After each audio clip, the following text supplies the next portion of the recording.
క్రకోలో జరుగుతున్న గేమ్ ఎగ్జిబిషన్కి అయితే ఇప్పుడు వెళ్తున్నాము. సో ఇంతకుముందు ఫ్లవర్ షోకి వచ్చాం కదా. సో క్రకో ఎక్స్పో అక్కడే ఇది కూడా జరుగుతుంది. 3 days అయితే జరుగుతుంది. మార్చి 21st, 22nd and 23rd. Opening hours వచ్చేసి మార్నింగ్ 10 AM నుండి ఈవినింగ్ 7 PM వరకు అయితే ఉంటుంది. ఎంట్రీ టికెట్ ప్రైస్ వచ్చేసి నార్మల్ అయితే 40 అండ్ రెడ్యూస్డ్ అయితే 30 స్లోటీ అండ్ ఫ్యామిలీ టికెట్ ఉంది. అండ్ అలాగే 3 days కి పాస్ కూడా ఉంది. గేమ్స్ అంటే ఇంట్రెస్ట్ ఉన్న వాళ్ళ పిల్లలే ఉండరు అనుకుంటాను. సో ఎంత మంది వచ్చారో అసలు మేమే ఎక్స్పెక్ట్ చేయలేదు. మేము ఆఫ్టర్నూన్ 4 PM కి వెళ్ళాము. అప్పటికే ఫుల్ బిజీగా ఉంది.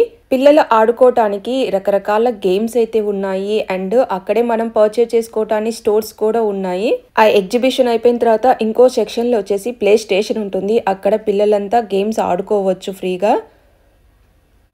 గేమ్స్ అంటే చిన్నపిల్లలే అనుకున్నాను. అసలు పెద్దవాళ్ళు కూడా ఎంత మంది ఆడుకుంటున్నారో చూడండి. ఇక్కడ అయితే చాలా బాగా ఎంజాయ్ చేస్తారు. సో మేము 3 days పాస్ తీసుకున్నా బాగుండి అనిపించింది. అసలు టైం సరిపోలేదు. ఈ రోజు లాస్ట్